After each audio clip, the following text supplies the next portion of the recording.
নমস্কার বন্ধুরা, bachelor kitchen with সরকার চ্যানেলে আপনাদের সবাইকে স্বাগত জানাই। আশা করি আপনারা সবাই ভালোই আছেন, আমিও ভালো আছি। তো বন্ধুরা, আজকের রেসিপি হলো রসমালাই। তো সাধারণভাবে ঘরোয়া উপকরণে আমি কিভাবে রসমালাইটা বানাই, ঝটপট বানিয়ে ফেলবো। আপনারা দেখতে পারেন কিভাবে বানাই। তো চলুন রসমালাইটা কিভাবে বানাই দেখতে থাকুন।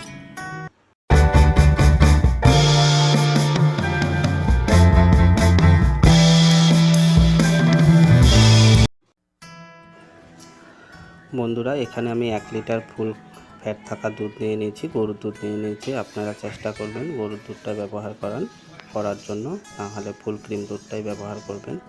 আমি এখন দুধটা গরম করে নিব, 2-3 বার ভালো করে বলক আসা অবধি আমি দুধটা গরম করে নিব। আর দুধটা গরম করে আমি এটাতে ভিনিগার দিয়ে ফেটে নেব দুধটা। আর আপনি চাইলে লেবু দিয়ে ফাটাতে পারেন দুধটা। আমি এখানে 4 চামচ ভিনিগার নিয়ে নিয়েছি। দেখুন দুধটা আমার পুরো গরম হয়ে গেছে, ভালো করে জাল করে নিয়েছি। 4 চামচ ভিনিগার নিয়েছি, তাতে 4 চামচ ঠান্ডা জল দিয়ে দিচ্ছি। দিয়ে অল্প অল্প করে ভিনিগার দিব আর হাতা দিয়ে লাগাতে থাকবো। এইভাবে আপনি কন্টিনিউ লাগাতে থাকবেন হাতাটা, আর অল্প অল্প করে ভিনিগার দিবেন। দেখবেন সুন্দর করে দুধটা ফেটে যাবে।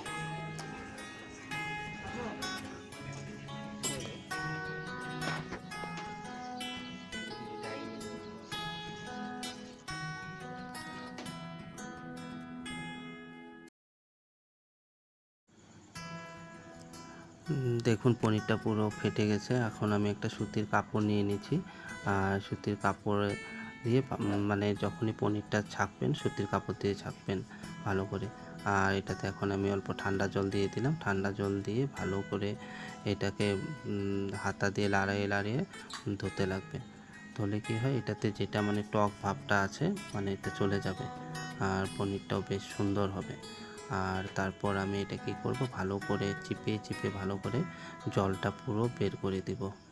বের করে দিয়ে আপনি এটা আধা ঘন্টার জন্য কোনো জায়গায় বেঁধে রাখবেন। দেখবেন টাইট করে বেঁধে রাখবেন, আর জলটা পুরো ঝরে যাবে। আধা ঘন্টা পর আমি এটা খুলে নিব। তারপর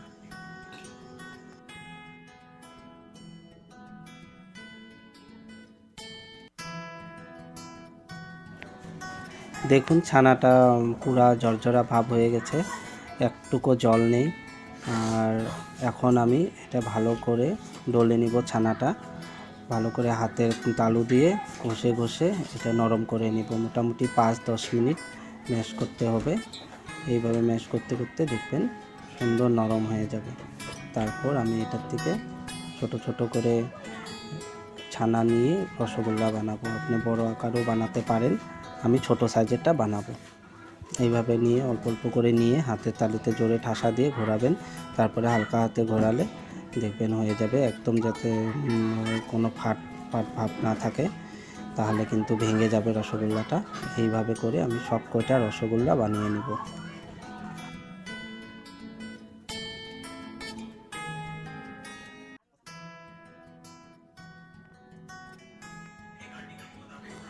আমি এখন চিনির সেরাটা বানিয়ে নিব। তার জন্য আমি 1 কাপ চিনিতে 4 কাপ জল নিয়ে নিলাম। চিনি জলটা ভালো করে ফুটিয়ে নিব। ভালো করে যখন ফুটিয়ে নিব, আর হাত দিয়ে আমি ভালো করে নাড়া দিতে থাকবেন, নাহলে কড়াই লেগে যাবে। আর এখন আমি কি করব, অল্প চিনির সেরাটাতে জল দিয়ে দিব। জল না, দুধ দিয়ে দিব। দুধ দিলে কি হয়, চিনিতে যেটা ময়লা থাকে সেই ময়লাটা কেটে যায়।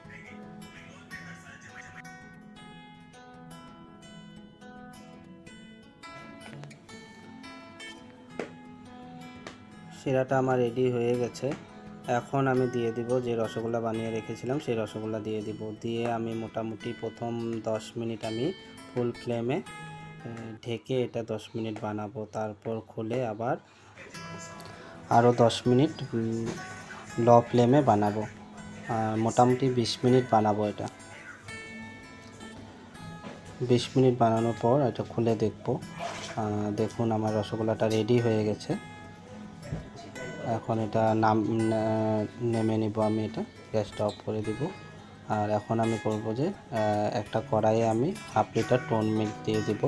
এটা দিয়ে আমি যেটা রসমালাইয়ের মেন রসমালাইটা বানিয়ে নেব। মালাই বানাতে আপনি টোন মিল্কটাও ব্যবহার করতে পারেন। আর এটা কি করতে হবে আপনার, যেহেতু আমি 1/2 লিটার নিয়েছি, 1/2 লিটারটা শুকিয়ে 1 পোয়া করে নিতে হবে। যদি 1 লিটার নেন তবে 1 লিটারটাকে 1/2 লিটার করে নেবেন। আর এটা ভালো করে গরম করবেন মিডিয়াম ফ্লেমে, ভালো করে হাতা দিয়ে লাড়াতে থাকবেন যাতে পড়ে না যায়। সুন্দরভাবে এইভাবে লাড়াতে লাড়াতে দেখবেন দুধটা শুকিয়ে যাবে।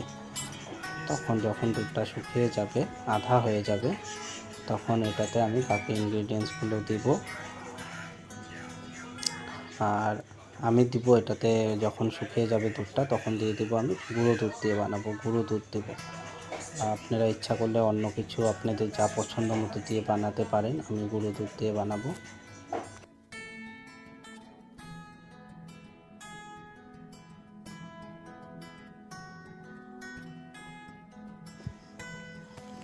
এখানে আমি 100 গ্রাম গুঁড়া দুধ নিয়েছি। গুঁড়া দুধটা ভালো করে দুধের সঙ্গে মিশিয়ে নেবেন যাতে কোনো গোটা ভাব না থাকে। সুন্দর করে হাতাটা দিয়ে নাড়তে থাকতে লাগবে, ছেড়ে দেওয়া যাবে না। ছেড়ে দেওয়ালে এক জায়গায় জমা হয়ে যাবে আর হবে না, ভালো সুন্দর হবে না। নাড়তে থাকবেন, নাড়তে নাড়তে দেখবেন সুন্দর রসটা তৈরি হবে।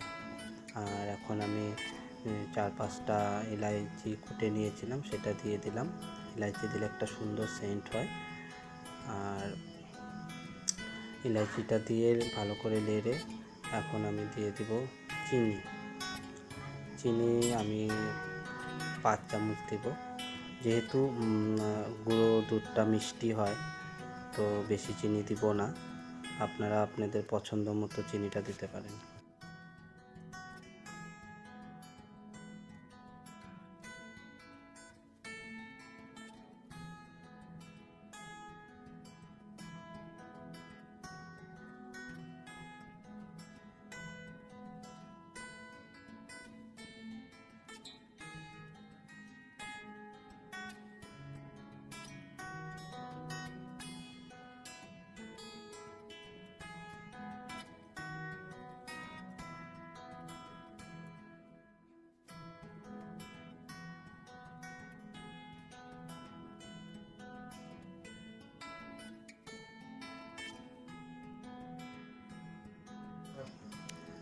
এখন আমি মিষ্টিগুলো দিয়ে দিব রসে।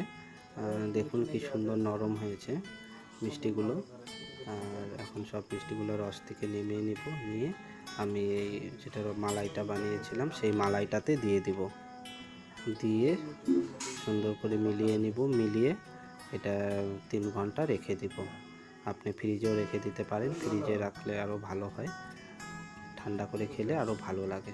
তারপর এটাতে আপনি আপনার পছন্দ মতো ডেকোরেশন করে বাদাম ছিটিয়ে আপনি এটা পরিবেশন করতে পারেন।